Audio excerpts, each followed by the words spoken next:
네, 오늘은 아버님들도 여러분 오신 것 같고 더운 날씨와 코로나 사태의 와중에 우리 아이들 잘되게 하려는 마음으로 학원을 방문해 주신 거 진심으로 감사드리고 아주 그 따뜻한 마음으로 환영하면서 정식으로 다시 한번 인사드리겠습니다. 반갑습니다. 원장입니다.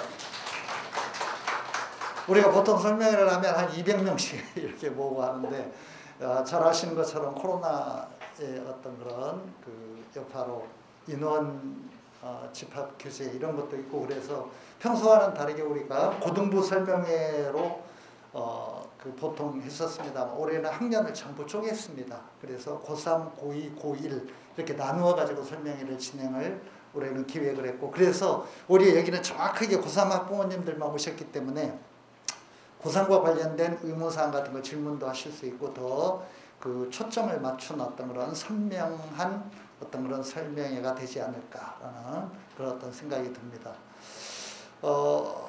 우리 아이들의 수시 지원이 얼마 남지 않았고 이제 뭐 수능도 정말 막바지를 향해 치닫고 있기 때문에 여러 가지 면에서 항상 기대했던 대로 뭔가 일이 잘 안 되죠. 육평 성적도 그렇고 아이의 어떤 그런 내신 성적도 그렇고 참 불안감이 크실 겁니다. 예, 오늘 그 설명회를 통해서 좀 그 좋은 정보를 얻고 정확한 판단을 하시면서 남은 기간 동안 관리를 잘 하셔서 좋은 결과를 얻으시길 바라고요. 3부로 오늘 그 진행이 되는데요. 제가 맡은 게 자녀 기간의 수능학습 전략인데 한마디로 말씀드리자면 저는 그냥 그 안 하려고요. 왜냐하면은 이게 지금 우리 뒤에 그 앉아 계십니다만 우리 메가스터디 입시연구소장님이 그 대입 수시에 대해서 이제 전체적으로 좀 점검을 하고 수시 지원 시의 유의사항과 수시 지원 시 참고할 사항들 이런 거 말씀해 주실 거고 또 우리 그 고3을 맡고 있는 우리 그 총책임자입니다. 실장님이 우리 학원에서 실제 수시 지원을 해가지고 나타난 성공과 실패의 사례, 수시 지원에 우리 학원 아이들의 수준에서의 어떤 그런 유의해야 될 사항, 여름방학 때 우리가 수시에 대비해서 우리가 그 여러 가지 준비하고 있는 사안들 이런 것들을 상세하게 얘기를 해야 되기 때문에 시간이 너무 많이 걸리거든요. 그래서 지금 일단 중요한 게 수시이기 때문에 수시에 좀 초점을 맞춰서 오늘은 얘기를 해야 될 것 같고 제가 말씀드릴 자녀 기간의 수능 학습 전략은 그냥 이렇게 말씀드릴게요. 지금 그 우리 수원 메가스터디 홈피가 메가스터디 홈피가 아니라 우리 수원 메가스터디 홈피입니다. 여기에 6평 설명회 자료가 있습니다. 네, 동영상 자료가 있습니까?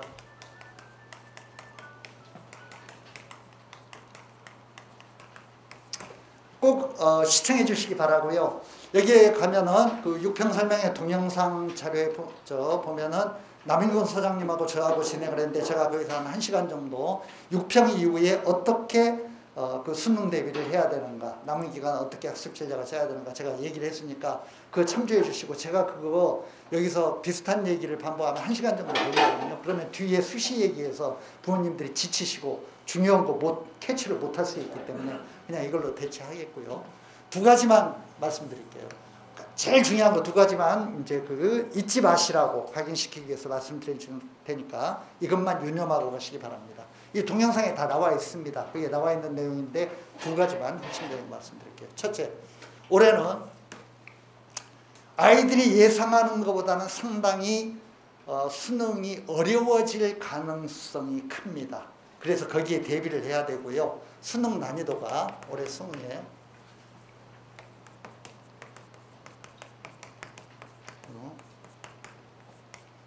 난이도 상승이 예상됩니다. 이런 점을 아이들에게 미리 좀 주지를 시켜주시기 바랍니다. 여러 가지 이유가 있는데요. 제일 큰 이유는 올해 이제 그 애들이 수능이라는 게 본래 굉장히 어려운 시험인데 그 어려운 시험에 애들의 체감 난이도를 좀 더 낮추고 애들의 어떤 그런 사교육 의존도 이런 것들을 낮추기 위해서 EBS 방송과의 연계를 통해서 지문이라든가 문제 이런 것들을 좀 공급하고 애들이 EBS 교재를 통해서 좀 수능에 대한 어떤 그런 예비 학습을 좀 하고 수능 시험 볼 수 있도록 이렇게 쭉 진행을 해왔잖아요. 근데 이제 이게 교육적으로는 교과서와 관련된 게 아니고 학교 선생님들이 아닌 EBS 교재와 EBS 강사들의 의존도가 전국적으로 우리나라 고등학생들이 너무 커지는 이런 어떤 비교육적인 문제가 발생하기 때문에 옳은 건 아니죠. 그래서 지금 점차 앞으로는 EBS 의존도를 점점 줄이려고 하고 있고, 올해 EBS 연계율을 그동안의 70%에서 50%로 낮췄습니다. 부모님들이 듣기에 그 70%에서 50% 낮춘다는 게 어떤 느낌이실지 모르겠지만 이건 굉장히 다른 겁니다. 그러니까 아이들이 평소에 공부했던 지문이 10개 중에 7개 정도, 평소에 보았던 문제 유형이 10개 중에 7개가 그동안 수능에서 출제되었다면 올해는 5개밖에 안 나오는 겁니다. EBS 교재를 통해서 보았던 게. 그러니까 상당히 떨어지는 거죠. 그러니까 어렵게 느낄 수밖에 없죠. 체감 난이도가, 실제 문제가 어렵다기보다는 피부로 느끼는 난이도가 올라간다는 겁니다. 아는 문제와 아는 지문이 좀 그 출제 비중이 줄어들기 때문에. 또 하나는 공통과목의 난이도 상향 때문에. 이건 조금 그 복잡한 개념인데요. 아시는 분 알고 계시겠지만 올해 수능부터는 아주 그 실험적으로 국어와 수학에서 선택이 있게 되죠. 예년에는 국어와 수학이 전부 이제 그 문율과 분류만 있고 공통적으로, 국어야 뭐 문율과 분류도 없었고 전부 공통적으로 시험을 봤었는데, 올해는 내가 공통으로 모든 아이들이 보는 75점짜리가 있고 내가 선택하는 25점짜리가 국어와 수학에 있는 겁니다. 그래서 국어 수학에서 이게 국어 수학의 문제 전체 그 집합이라고 하면 국어 수학입니다. 국어 수학이 75점의 공통 부분이 있고 25점의 선택 부분이 있잖아요. 국어는 화작, 화법과 작문, 언어와 매체 둘 중에 선택이고, 수학은 세 갈래로 되어 있죠. 예, 합통, 미적, 기하 이렇게 세 개 중에 하나로 선택하게 되어 있는데, 이거 선택 부분에서 이제 너무 난이도 차이가 나면은 큰 문제가 발생하죠. 그래서 요 이제 공통 부분과의 점수를 연동시켜 가지고 점수 계산을 하는 겁니다. 그러니까 이쪽이 쉽게 출제되든 어렵게 출제되든 어떤 걸 선택하든 상관없이 같이 시험을 보는 부분에서 얻은 점수와 연동을 시켜가지고 연계를 시켜서 점수 계산을 하게 되어 있습니다. 그 과정은 수학적으로 너무 복잡한 거기 때문에 아실 필요는 없고, 이쪽과 연동을 시켜가지고 점수를 산출하는 방식인데요. 그러다 보니까 이쪽은 선택 부분은 큰 난이도 차이가 없이 원만하게 출제하려는 경향이 나타났습니다. 6평을 볼 때. 9평에서도 확인해 봐야 되겠지만 그렇게 될 것 같아. 선택 부분은 무난하게 출제하고, 공통 부분은 이쪽이 너무 쉬워지면은 이쪽의 난이도 조절이 어려워지고, 전체 시험의 점수 정렬이라든가 이런 것들이 굉장히 큰 혼란을 빚을 수 있기 때문에 이쪽은 문과, 이과 이런 거 상관없이 모든 아이들이 공통적으로 보는 시험이기 때문에, 그래서 이 부분을 난이도를 상향시켜서 점수를 정규 분포로 만들려는 의향이 드러났습니다.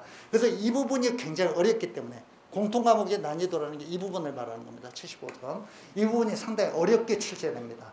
올해 수학이 상당히 어렵게 출제되었고 국어도 어렵게 출제되었습니다. 아마 틀림없이 국어의 공통 부분은 이과 학생들한테는, 이과를 지망하는 자연계열 학생들한테는 조금 이제 지금은 뭐 그런 자연계라든가 문과라는 개념이 학교에서 이제 명료하지도 않고 옛날 개념입니다만, 옛날식의 용어를 빌리자면 그렇습니다. 그 국어의 공통 그 부분은 75점 부분은 이과 학생들한테는 좀 어렵게 느껴질 거고, 수학의 공통 부분은 말할 필요도 없이 문과 학생들한테는 어렵게 느껴질 겁니다. 옛날에 문과 학생들은 수리 나만 보면 됐는데 이제는 이과 학생들하고 같이 공통 과목을 봐야 되거든요. 그러니까 상당히 어렵게 느껴질 겁니다. 그래서 전체적으로는 수능이 상당히 어렵게 출제될 가능성이 있고 여기에 대비해서 준비를 해야 된다. 그러니까 6평, 9평 점수가 너무 막 이렇게 잘 나오지 않았다고 실망하시지 말고, 어차피 시험은 어려운 기조로 간다. 그러니까 기초를 좀 충실히 하고 기본적인 개념을 충실하게 잘 다루면서 남은 기간 동안 그런 마음자세로 공부하는 게 중요하다. 이렇게 생각을 해 주시기 바랍니다. 두 번째, 알고 계시겠습니다만 수시 지원을 하면서 애들이 막 머릿속에 복잡한 생각이 많고 여러 가지 그냥 막 이 수시 지원을 하기 시작하면서부터 애들이 그냥 그야말로 약간 좀 뭐라고 할까? 약간 좀 꿈속에 사는 것처럼 몽롱해집니다. 그냥 여러 대학에 그 6군데 대학에 이렇게 막 원서 쓰고 그러다 보면 야 이거 뭐 여섯 군데 중에 한 다섯 군데 되면 어떡하지? 한 세 군데 되면 어떡하지? 그럼 어디를 가야 되나? 물론 미리 알고 계세요. 제가 말씀드리면 대부분 다 안 됩니다. 애들은 그 꿈속에 살고 있지만은 대부분 다 안 돼요. 그냥 아예 다 안 된다고 생각하시는 게 그 충격이 적습니다. 옛날에 대학 입시하고 달라서 요즘은 대학을 많이 떨어지거든요. 애들이. 제가 본 애들 중에는 대학을 20몇 번 떨어진 애도 있습니다. 이렇게 한두 번 떨어진 게 아니라 요즘은 뭐 대학 입시가 그런 구조로 돼 있어. 애들이 수시에 너무 막 정신이 없어가지고 매몰되고 이러다 보면은 수능의 학습, 수능의 어떤 그런 대비하는 학습의 리듬 이런 것들이 망가질 수 있습니다. 현재 입시 구조는 앞으로도 더욱 그렇고요. 올해도 마찬가지입니다만 정시 확대 그리고 수시에서 수능 조건을 굉장히 강화를 시켜 놓았기 때문에 공정성 강화를 위해서 좋은 대학을 가려면 아무 대학이나 가려면 지금은 대학 정원이 뭐 거의 고등학교 졸업 정원하고 비슷하기 때문에 대학을 아무 대학이나 가는 건 전혀 문제가 되지 않습니다. 내가 원하는 대학, 괜찮은 대학, 가고 싶은 대학을 가는 게 문제죠. 그런데 가기 위해서는 수능 공부를 하지 않으면 다른 방법이 없다라는 거. 그냥 뭐 요령껏 그냥 내가 갈 수 있는 편한 대학 이런 것들을 골라 잡을 수는 있겠지만 그 대학이 마음에 들지 않을 가능성은 굉장히 큽니다. 괜찮은 대학을 가기 위해서는 남은 기간 동안에 꾸준한 수능 학습이 제일 중요하다.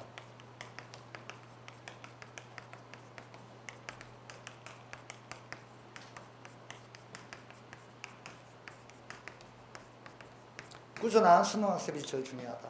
왜냐하면 방금 말씀드렸듯이 이유는 두 가지입니다. 하나는 정시 확대. 수능 점수를 가지고 대학을 가는 정시의 문이 계속 넓어지고 있죠. 정시가 확대되었고 수시에서 수능 조건이 강화되었습니다. 최저 학력 조건이. 우리 대학에 들어오려면 뭐 2등급 2개, 우리 대학에 들어오려면 3등급 2개, 뭐 세 과목 합이 5등급 이런 조건이 굉장히 강화되었습니다. 작년보다 굉장히 강화되었고 그런 추세이기 때문에 사실상 수시라는 건 학생부의 내용이라든가 이런 것도 굉장히 중요하고 내신도 굉장히 중요합니다만 결국은 수시에서 가장 파라미터가 되는 건 수능 조건입니다. 이 1차적인 조건을 통과해야만 경쟁률이 몇십 대 1에서 몇 대 1로 떨어지게 되고 그 가운데 경쟁을 해가지고 내신이라든가 무슨 뭐 다른 걸로 뭐 학생부의 내용이라든가 이런 걸로 교과 같은 경우는 내신이고 종합 같은 경우는 학생부 전체의 어떤 그런 기록 내용이 되겠지만 그런 걸로 최종 판별이 되거든요. 그렇기 때문에 일단은 수능 조건을 관철하는 게 너무너무 중요하다는 거. 그런 면에서 내가 염원하는 대학, 내가 가고 싶은 대학을 가기 위해서는 수시에 너무 매몰되어 가지고 막 정신적으로 너무 그냥 막 거기 대비하느라고 막 그냥 정신이 분산되고 에너지를 분산시키고 이럴 게 아니라 꾸준한 리듬으로 수능 학습을 하는 게 제일 중요하다는 거. 꾸준하게 수능 학습을 하는 게 중요하다는 거. 두 가지만 말씀드리겠습니다. 제가 뭐 얘기하려면 끝이 없지만은 이 동영상 꼭 참조해 주시고 제가 6평 설명에서 이 얘기 드렸습니다. 그리고 여기 보면 좀 더 세밀하게 앞으로 남은 기간 동안에 학습 전략에 대해서 얘기가 나와 있으니까 참조해 주시고 오늘은 수시와 관련되어 가지고 두 분 입시연구소장님과 우리 고3 책임자가 긴 얘기가 이어질 거니까 끝까지 경청해 주시고 많은 도움 받으시기를 바라면서 저는 이걸로 간단하게 제 순서를 가름하겠습니다. 감사합니다.